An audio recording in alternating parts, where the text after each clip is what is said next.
Shalom warga kerajaan, sudah 1 tahun lebih kita mengalami pandemi corona ini.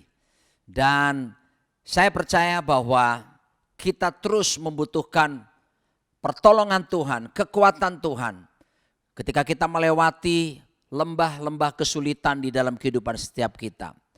Kita sangat membutuhkan kebenaran firman Tuhan yang memberi kekuatan, dorongan, arahan untuk kita bisa keluar sebagai pemenang di dalam pandemi corona ini maupun pergumulan-pergumulan yang lainnya. Sebab itu kita akan mulai lebih dulu dalam doa agar supaya Roh Kudus memimpin kita, menolong kita dan membawa kita kepada seluruh kebenarannya.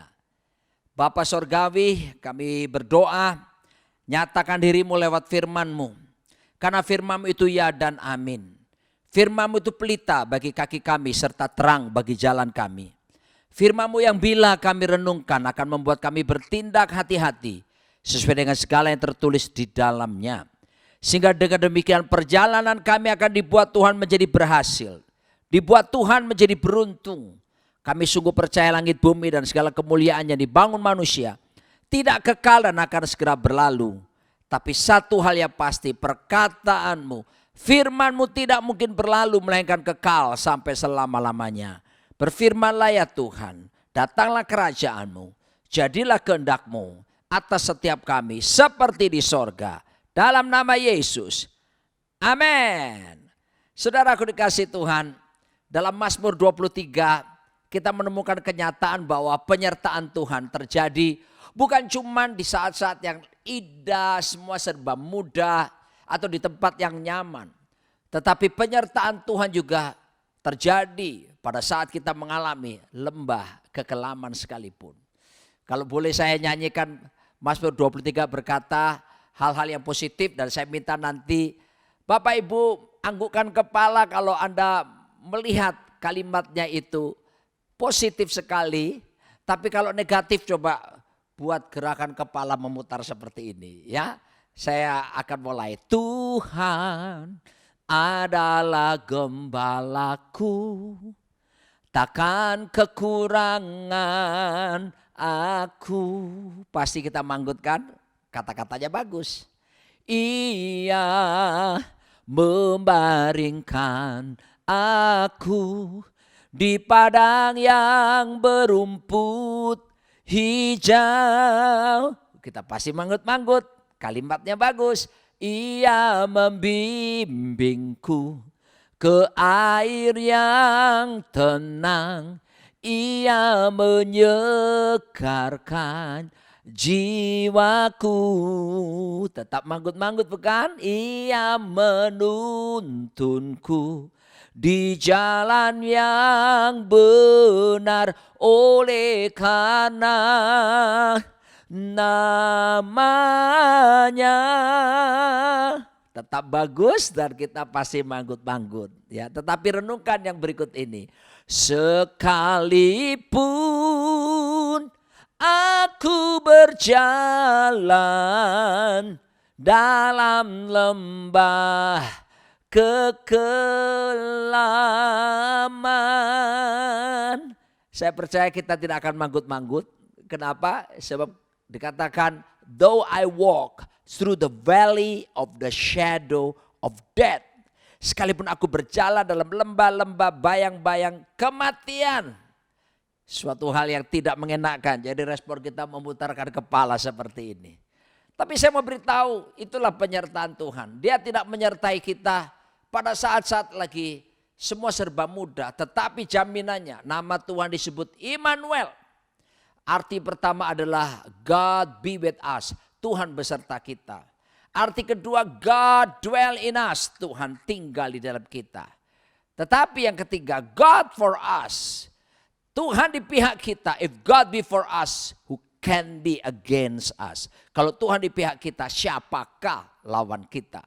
Penyertaan kita dalam semua situasi. Penyertaan Tuhan, situasi apapun, sesulit apapun, Dia tidak pernah meninggalkan kita. Termasuk di masa pandemi yang belum berhenti sampai hari ini. Saya akan bacakan dalam 2 Korintus pasal 12. Bagaimana seorang rasul yang hebat, Rasul Paulus. Pelayanannya dahsyat. Dan dia dipakai Tuhan luar biasa. Tetapi diizinkan oleh Tuhan mengalami duri dalam daging. Mengalami kesulitan yang berat dalam kehidupannya. 2 Korintus 12 ayat 7 sampai 10 berkata demikian. Dan supaya aku jangan meninggikan diri karena penyataan-penyataan yang luar biasa itu. Maka aku diberi suatu duri di dalam dagingku. Yaitu seorang utusan iblis untuk menggocok aku. Supaya aku jangan meninggikan diri.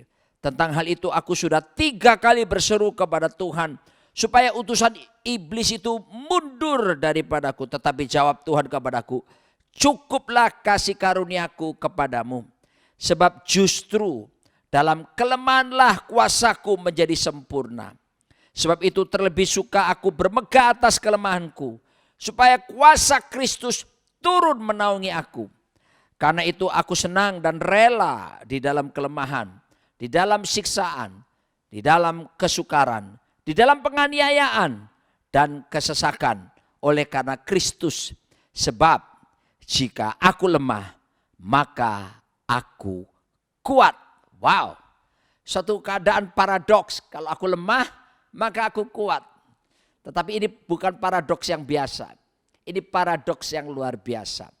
Seorang rasul yang hebat, ya, dan dia mengalami utusan iblis yang menggocoh dirinya. Dan itu disebut olehnya duri dalam daging. Beberapa ahli teologi, mereka menafsirkan bahwa Paulus mengalami penyakit yang luar biasa. Sementara kata kelemahan di situ, dari kata Yunani yang dipakai adalah asthenia. Asthenia itu berarti begini, kelemahan karena penyakit tertentu. Ya, di dalam tubuh mengalami kelemahan karena ada penyakit tertentu. Saudara dikasih Tuhan, ada ahli teologi yang menafsirkan ada 4 golongan ya. Yang pertama menafsirkan dia sakit, matanya mengalami makin lama buram, kurang penglihatannya kurang jelas. Lalu kemudian yang kedua, golongan kedua menafsirkan bahwa dia kena penyakit ayan. Ada ahli teologi berikutnya, golongan yang ketiga dia kena penyakit jantung. Bahkan ada yang keempat menafsirkan dia mengalami penyakit kanker. Memang Alkitab tidak menjelaskan secara detail. Tetapi ketika dia berkata duri dalam daging itu benar-benar penyakit yang menguasai.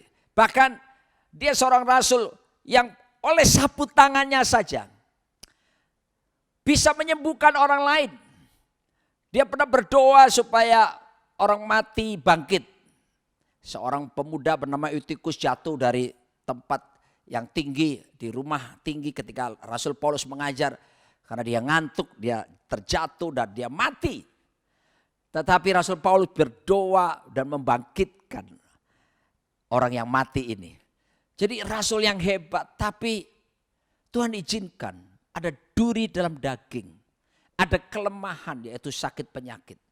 Saudaraku, tentunya pengertian kata duri ini saudaraku diizinkan Tuhan terjadi dan dikatakan utusan iblis menggocok. Tetapi saya harus beritahu bahwa gerakan utusan iblis itu dibatasi oleh Tuhan. Karena Tuhan itu adalah Tuhan yang berdaulat. Tetapi saya harus ingatkan bahwa penyertaan Tuhan itu bukan cuma di waktu kita senang. Tapi diizinkan kita untuk mengalami hal-hal yang sulit. Life full of mysteries. Ada hidup ini penuh dengan misteri. Saya punya beberapa catatan tentang misteri kehidupan. Yang pertama, there are questions in life we can never answer. Ada banyak pertanyaan-pertanyaan dalam hidup ini kita nggak bisa jawab. Karena memang kita bukan Tuhan. Kita ini manusia biasa. Yang kedua, there are things in life we can never explain. Banyak hal dalam hidup ini kita nggak bisa jelaskan. Keterbatasan pengetahuan kita. There are things in life we can never change. Banyak hal dalam hidup ini kita nggak bisa ubahkan. Saudaraku dikasih Tuhan. Lalu kemudian there are things in life we cannot control. Betul tidak? Banyak hal dalam hidup ini kita nggak bisa kendalikan. There are things in life we cannot stop. Banyak hal dalam hidup ini kita nggak bisa hentikan. Dan saudaraku dikasih Tuhan, saya harus beritahu bahwa Let God be God. Biarkan Tuhan tetap Tuhan. Kita masih manusia biasa. Kita diizinkan lewati keadaan-keadaan yang seringkali tidak seperti yang tidak kita harapkan. Seperti yang berbeda sekali dari apa yang kita harapkan. Tetapi saya percaya our God is the God of the purpose. Tuhan kita adalah Tuhan yang bertujuan. Dia selalu punya tujuan. Dia tidak pernah membiarkan sesuatu terjadi secara kebetulan. Dan Tuhan punya time schedule, waktu-waktu untuk pembentukan bagi umatnya. Nah, saya akan tunjukkan kepada saudara bagaimana proses-proses kehidupan itu harus kita alami di dalam kehidupan setiap kita. Dan pasti ada tujuan yang indah di balik kesulitan, di balik penderitaan, di balik masalah, di balik pergumulan, di balik sakit penyakit yang kita alami. Ada maksud kemuliaan yang akan Tuhan nyatakan kepada setiap kita. Nah, saudaraku dikasih Tuhan, kita lihat dulu bagaimana selain Rasul Paulus, kita juga melihat bagaimana contoh yang luar biasa dari pribadi Raja kita, Tuhan kita Yesus Kristus. Di dalam Yohanes 12 ayat 23 sampai 24, di sana dikatakan, tetapi Yesus menjawab mereka katanya, telah tiba saatnya anak manusia dimuliakan. Wow, pasti kita pikir dimuliakan itu misalnya diberi sanjungan. Dimuliakan itu artinya diberi mahkota, dipuja, disanjung, ya, diperlakukan luar biasa karena bicara tentang dimuliakan.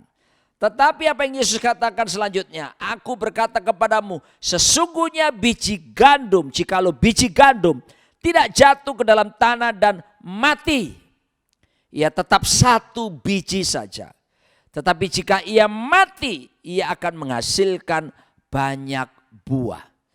Dan saudaraku, seterusnya kalau kita lihat ayat ini menceritakan bagaimana jika Yesus ditinggikan, maka dia menarik banyak orang datang kepadanya. Banyak ayat ini disalahgunakan oleh para pemimpin pujian. Mereka pada berkata, mari jemaat kita tinggikan Tuhan. Kalau Yesus ditinggikan, dia akan menarik banyak orang datang padanya. Padahal ayat tersebut konteksnya bukan konteks untuk pujian penyembahan. Tapi konteksnya adalah bagaimana Yesus dimuliakan dengan cara dia disalibkan. Tergantung di antara langit dan bumi. Dan karena disalibkan itulah, maka justru di balik salib itu ada kemuliaan yang dinyatakan. Dan ada banyak orang datang untuk percaya kepadanya. Dan kita melihat kenyataan yang ada saat ini, saudaraku dikasih Tuhan.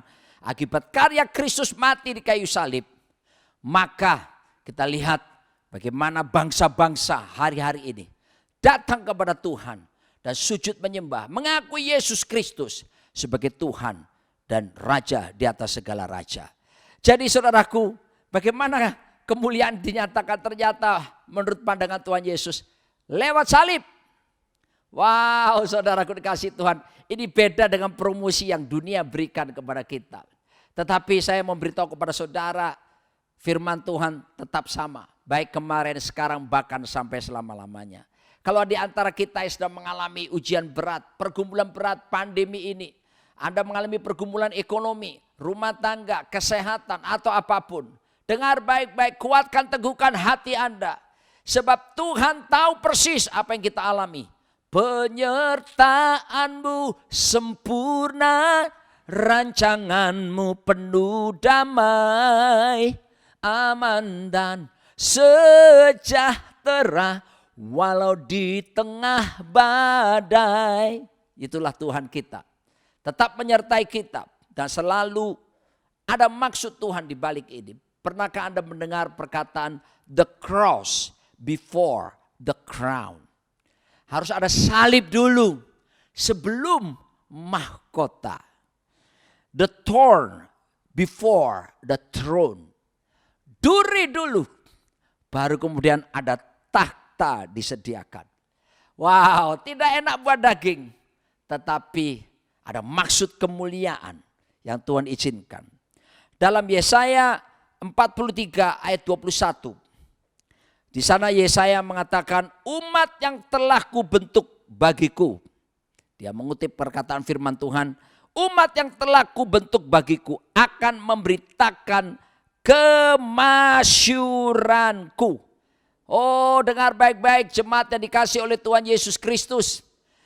Bagaimana kita akan dipercaya untuk memberitakan kemasyurannya, memberitakan kemuliaannya adalah dengan cara lewati apa yang disebut dengan pembentukan Tuhan. Inilah sebuah proses kehidupan yang harus kita alami. Kita harus bersedia untuk sangkal diri pikul salib setiap hari. Ya, jangan pernah menolak proses. Jangan bahkan menengking proses. Jangan sampai kita berdoa dalam nama Yesus. Segala kesulitan, segala proses aku singkirkan, aku tolak, pergi jauh-jauh. Tapi saya harus beritahu kepada setiap kita, bersyukurlah kepada Tuhan.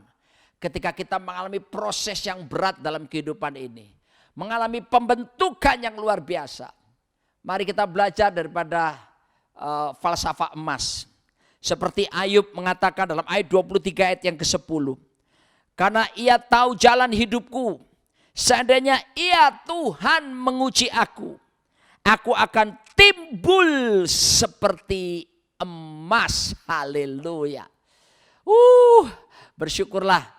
Di tengah keadaan proses kehidupan yang berat yang kita hadapi ini. Tuhan mau sebetulnya memproses kita. Supaya kita keluar seperti emas. Emas itu bila dibakar lebih lama. Tentu semakin tinggi karatnya. Apa yang membedakan antara emas yang hanya 18 karat dengan 24 karat? Tentunya adalah lamanya pembakaran. Semakin lama dibakar maka unsur-unsur logam yang lain akan menguap. Dan muncullah hanya emas murni. Saudaraku dikasih Tuhan, selama ada di dalam tangan pemeliharaan Tuhan, jangan khawatir dan jangan takut tentang berbagai pergumulan yang diizinkan. Bagaimana seorang rasul hebat seperti Rasul Paulus pun, dia diizinkan mengalami apa yang disebut utusan iblis yang menggocok duri dalam dagingnya. Yaitu kelemahan yang berbentuk sakit penyakit. Tetapi di balik itu dia mengerti ada tujuan Tuhan. Yang pertama kita bisa melihat tujuan Tuhan di sini adalah supaya tidak jadi sombong. Rasul Paulus berkata supaya aku jangan meninggikan diri. Karena pernyataan-pernyataan yang luar biasa itu. Dia pernah melihat bagaimana sorga. Dan dia pernah mengalami bagaimana dia dibawa ke tingkat ketiga di sorga. Pengalaman supranatura yang luar biasa. Tetapi Tuhan menginginkan hamba-Nya ini tetap dalam kerendahan hati sekalipun telah mengalami hal-hal hebat. Berapa banyak kita diizinkan Tuhan mengalami banyak hal-hal yang luar biasa. Tetapi Tuhan izinkan kita mengalami penderitaan, tekanan, ataupun bahkan sakit penyakit. Tuhan punya tujuan.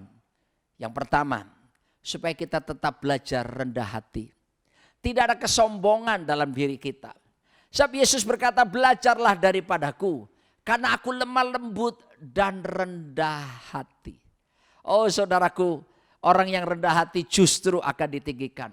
Tetapi orang yang sombong, orang yang congkak, yang tinggi hati justru akan direndahkan. Tinggi hati mendahului kehancuran. Tapi kerendahan hati justru membuat kita akan diangkat. Bahkan dipromosikan oleh Tuhan. Oleh sebab itu mari kita belajar untuk menerima proses kehidupan. Pembentukan yang Tuhan izinkan terjadi dalam hidup setiap kita. Karena Dia akan menjadikan kita suatu umat yang penuh dengan kerendahan hati. Ada karakter Kristus semakin nyata di dalam hidup setiap kita. Sehingga tentunya hidup kita makin lama makin menyerupai Tuhan Yesus Kristus. Sebab tujuan hidup kita bukanlah menjadi kaya. Tujuan hidup kita bukanlah menjadi populer, terkenal. Tujuan hidup kita bukanlah menjadi sesuatu yang kelihatan hebat dalam mata dunia. Enggak salah loh ya jadi kaya, populer, dan hebat dalam pandangan dunia. Enggak salah. Itu sah-sah saja. Tetapi itu bukan tujuan utama kehidupan kita.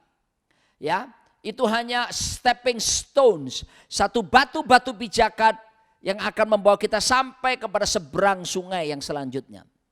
Kalau kita berhenti di batu pijakan, cita-cita, lalu kekayaan, popularitas, Bila ada banjir bandang maka kita akan hanyut. Sebab itu kita harus lanjutkan perjalanan selanjutnya sampai ke tujuan, yaitu keserupaan dengan Tuhan Yesus Kristus. Jadi pertama, bersyukurlah untuk pembentukan proses kehidupan. Karena Tuhan menyediakan yaitu kehidupan di mana membentuk karakter kita supaya rendah hati, lemah lembut, rendah hati, sehingga kita semakin menyerupai Tuhan Yesus Kristus. Karena keserupaan dengan Kristus itulah tujuan utama kehidupan kita. Dan kita akan dibawa kepada tujuan dan tidak ada distraction, tidak ada penyimpangan, saudaraku dikasihi Tuhan. Semuanya berjalan dalam tujuan yang luar biasa. Anda ingat angka 007? Semua orang senang, yang suka nonton film pasti tahu 007. Itu adalah angka James Bond. Ya, terkenal bagaimana seorang pria yang bisa perkasa dalam banyak hal dan dikelilingi gadis-gadis cantik. Tetapi angka 007 bagi dunia penerbangan Korea Selatan merupakan angka yang memilukan. Karena 1 September tahun 83, penerbangan dari JFK yaitu New York pulang menuju ke Gimpo, Seoul. Waktu itu Incheon belum jadi Gimpo, transit di Anchorage di Alaska. Ketika selesai transit, mereka melanjutkan perjalanan menuju ke Gimpo di Korea Selatan. Hari itu teknologi GPS tidak digunakan, belum ada di pesawat tersebut. Jadi teknologi yang ada adalah sistem koordinat. Entah kenapa pilotnya sejak berangkat dia tidak mentaati sistem koordinat dengan baik. Sehingga waktu perjalanan menuju Gimpo yang seharusnya ke sini, dia meleset menuju ke tujuan yang berikutnya. Ya, berbeda sekali, semakin lama terjadi penyimpangan karena koordinatnya tidak diikuti dengan baik. Tanpa mereka sadari mereka ada di atas Laut Okhotsk, zona militer Uni Soviet waktu itu. Dan ditangkap oleh radar militer Uni Soviet adalah pesawat mata-mata. Dan mereka mengerahkan pesawat Sukhoi dan kemudian menembak pesawat sipil ini. Kurang lebih 240 orang penumpang meninggal dunia. Kenapa? Karena telah terjadi deviasi, penyimpangan jalur yang seharusnya. Saya mau katakan justru ada tekanan yang Tuhan izinkan. Justru ada penderitaan yang Tuhan izinkan terjadi. Proses kehidupan yang tidak seperti yang kita harapkan. Sebetulnya salah satu tujuan Tuhan membentuk kita supaya kita terus berjalan dalam tujuan utama. Dan tidak terjadi penyimpangan apa-apa. Dan kita sampai seperti apa yang Tuhan inginkan dalam perjalanan kehidupan kita. Saudaraku dikasihi Tuhan, dan kita sudah lihat tadi, di balik ini pula ada maksud Tuhan yang selanjutnya. Apa itu? Tuhan menyediakan kita kemuliaannya. Selalu kita melihat contoh-contoh di Alkitab. Begitu penderitaan, tapi di depan ada kemuliaan yang disediakan. Dan kemuliaan ini jangan diharapkan seperti kelihatan untuk mendapatkan kemuliaan begitu mudah. Yesus mengatakan justru lewat salib kemuliaan Allah akan dinyatakan. Jalan hidup salib, ya, pewahyuan akan salib kita butuhkan. Saudaraku dikasihi Tuhan. Sebab Alkitab mengatakan juga, my people perish, umatku binasa. Kalau enggak ada revelation, pewahyuan, dalam kitab Amsal Sulaiman mengatakan, bila tidak ada pewahyuan, umat itu menjadi binasa. Maka itu kita butuh pewahyuan tentang salib itu, yang akan menuntun kita kepada kemuliaan.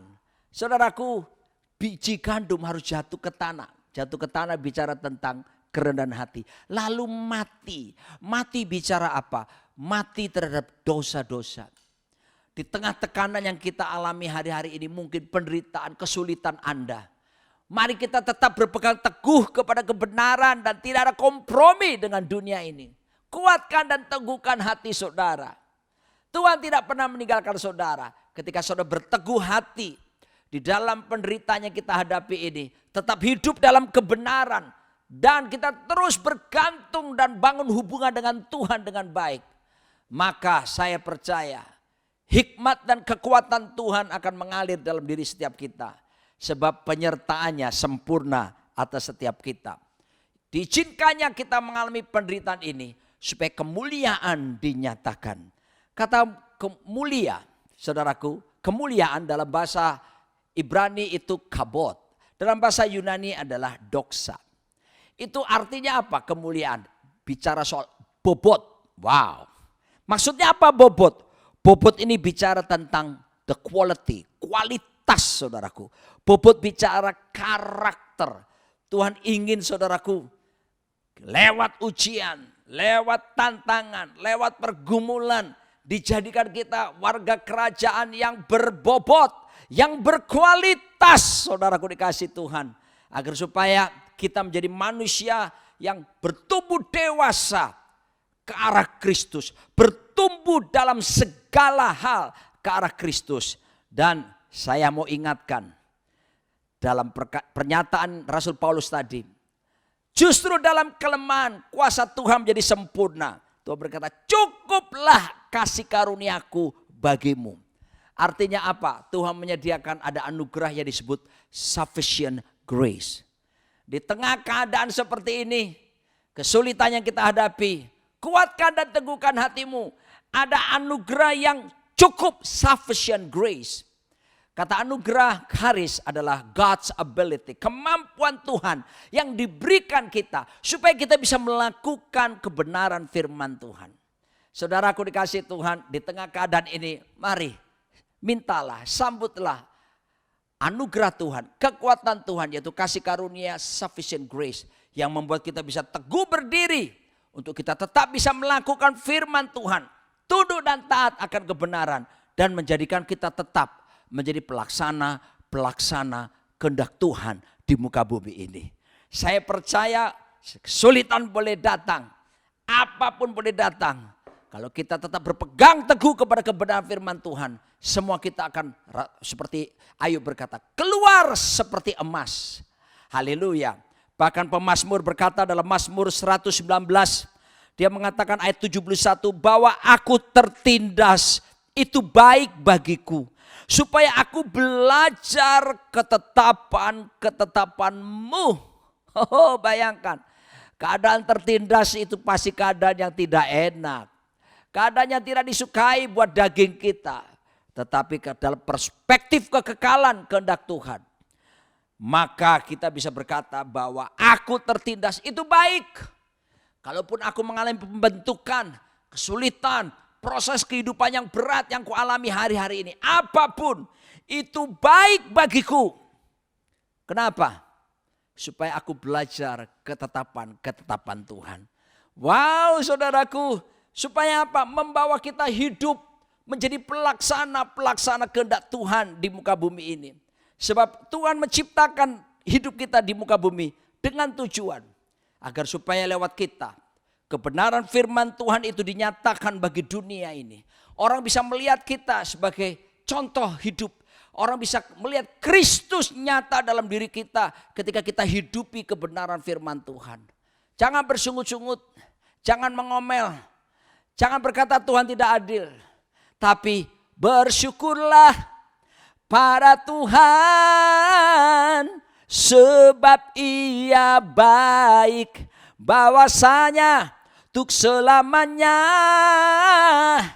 kasih setianya. Bersyukurlah pada Tuhan sebab Ia baik, bahwasanya untuk selamanya kasih setianya. Saya tutup dengan kisah seorang hamba Tuhan yang bernama Yusuf. Dalam Kejadian 39 ayat 21. Tetapi Tuhan menyertai Yusuf dan melimpahkan kasih setianya kepadanya. Dan membuat Yusuf kesayangan bagi apa? Kepala penjara itu. Yusuf masuk dalam penjara.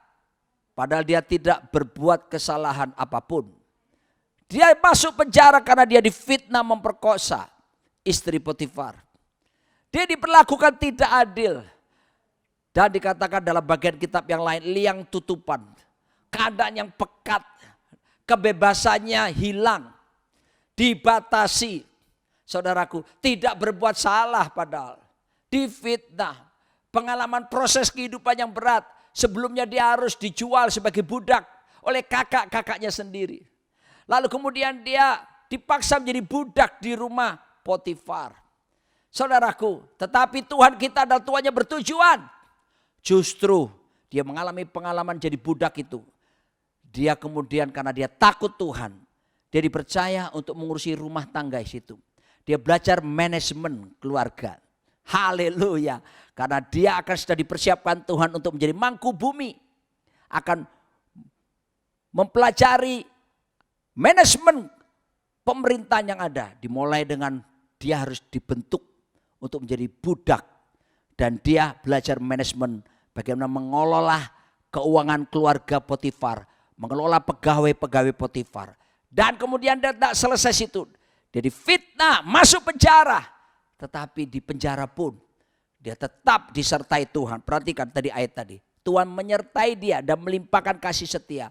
Tolong perhatikan warga kerajaan. Penyertaan Tuhan itu bukan cuma di keadaan yang enak. Ketika di keadaan gelap dalam kehidupanmu. Dia tetap ada di sana. Dia siap melimpahkan kasih setianya. Mari kita belajar untuk mensyukuri situasi apapun dalam kehidupan ini.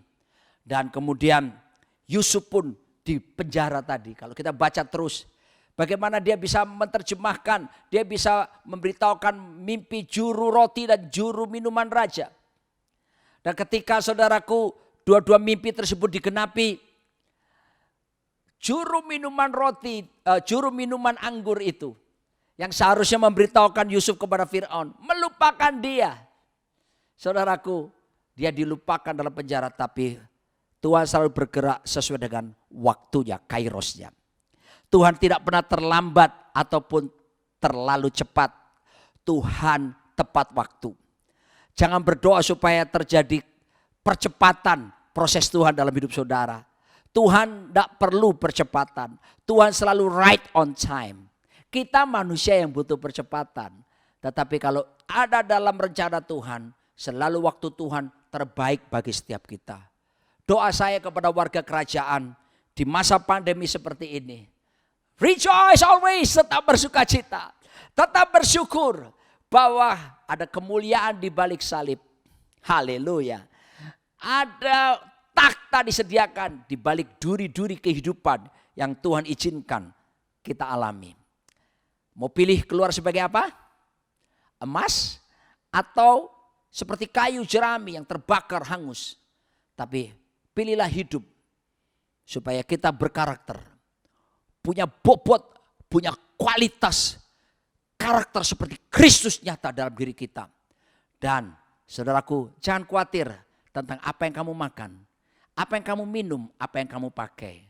Ketika kerajaan Allah dan kebenarannya, hidup dalam kebenaran ini, kita utamakan, kita kejar, kita lakukan sungguh-sungguh. Maka semuanya itu akan disediakan bagi setiap kita. Kuatkan, teguhkan hati, bersyukur senantiasa. Pujilah Tuhan dengan segenap hati saudara. Dia yang menyelamatkan kita daripada lubang kubur. Dialah Tuhan yang tahu masa depan kita. Dia tetap berkuasa, tidak berubah dulu, sekarang, bahkan sampai selama-lamanya. Dia berkata, langit takhtaku, bumi tumpuan kakiku. Siapa yang mengukur langit hanya dengan jengkal tangannya. Tuhan begitu besar, langit tinggi cuma sejengkal tangannya. Siapa menakar air laut hanya dengan lekuk tangannya. Seluruh jumlah air laut cuma sebesar lekuk tangannya. Saudaraku, kalau dia pakai cincin sebesar apa cincinnya, saudaraku, bisa dibayangkan. Dia terlalu besar, tetapi dia tidak pernah meninggalkan kita. Dia siap menolong kita. Kuatkan, teguhkan hati saudara. Dan dialah Tuhan yang melatih jari-jarimu untuk bertempur dan tanganmu untuk berperang. Dialah Tuhan yang membuat lenganmu cakap melenturkan busur tembaga. Dialah Tuhan yang mengikat pinggangmu dengan ikat pinggang keperkasaan. Dialah Tuhan yang membuat kakimu tegak berdiri seperti rusa di bukit-bukit batu kesulitan apapun. Jadilah warga kerajaan yang kuat, kokoh, tangguh, disediakan sufficient grace, anugerah yang cukup bagi setiap kita. Dan hidup kita akan memuliakan Tuhan dan menegakkan kerajaan Allah di muka bumi ini. Amin. Mari kita berdoa. Bapa, terima kasih buat firman-Mu. Aku berdoa, kuatkan dan teguhkan hati warga kerajaan, jemaat-Mu Tuhan. Situasi apapun dihadapi, biarlah ucapan syukur, pujian terus mengalir. Bahkan korban syukur dipersembahkan. Karena kami tahu di tengah tekanan, kesulitan, sakit, penyakit atau apapun ini, proses kehidupan yang Kau nyatakan, Kau izinkan, Engkau akan menyatakan kemuliaan-Mu. Bobot kualitas kerajaan akan dinyatakan lewat hidup setiap kami. Bentuk kami Tuhan. Sebab kami tahu kalau Engkau yang membentuk kami, tidak akan ada sesuatu pun yang keliru Tuhan. Maka semua akan jadi menyerupai Tuhan Yesus Kristus. Turunlah penghiburan Roh Kudus atas setiap kami. Biarlah diberikan kepada kami damai sejahtera Allah yang melampaui segala akal. Memelihara hati dan pikiran kami di tengah kesulitan. Diberikan kami sukacita daripada Tuhan. Karena sukacita daripadamu menjadi kekuatan kami. Kami akan keluar dan timbul seperti emas. Kami semakin murni di hadapan-Mu. Dan kami siap menjadi mempelai Kristus bagi hormat dan kemuliaan-Mu. Dalam nama Yesus. Amin.